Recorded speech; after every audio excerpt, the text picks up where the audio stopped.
Le numérique est partout, dans la société, dans l'économie, dans la géopolitique, de plus en plus. Et on voit que le niveau de confiance qu'on a dans le numérique a tendance à s'éroder avec le temps.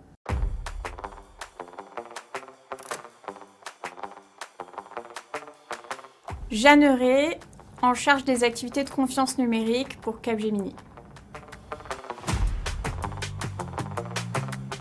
Alors pour renforcer la confiance dans le numérique, chez Capgemini, on dit qu'il y a 5 piliers qui sont majeurs. Le premier pilier, c'est bien sûr la cybersécurité. Il faut démontrer, quand on est une organisation privée ou publique, qu'on assure la protection, la sécurité des infrastructures, des systèmes, des informations que l'on manipule. Le deuxième pilier, c'est la résilience.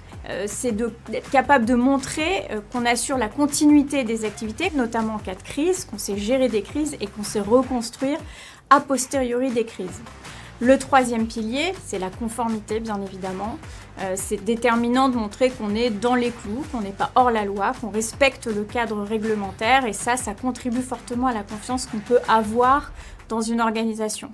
Le quatrième pilier, il est déterminant également, c'est la confiance dans les technologies. Donc il faut montrer que l'usage des technologies est propre, qu'il est sain, qu'on maîtrise les risques associés, qu'on a conscience des enjeux d'éthique, de transparence et de tout ce que ça peut avoir comme répercussion sur l'entreprise. Et puis enfin, le cinquième pilier, c'est de montrer qu'on est engagé dans la lutte contre la fraude et la criminalité en ligne.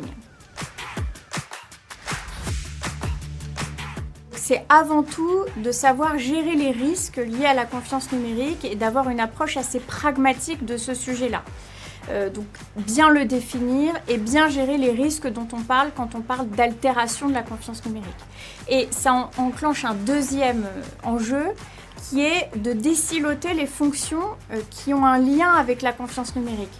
Je parle de la conformité, je parle de la gestion de risque, je parle de la cybersécurité, des patrons de la data, des patrons de l'IA, etc.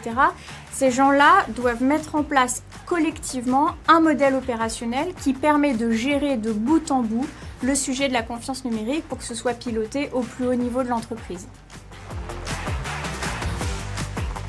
Donc la confiance numérique, parfois c'est un peu perçu comme une contrainte ou quelque chose qui est coûteux.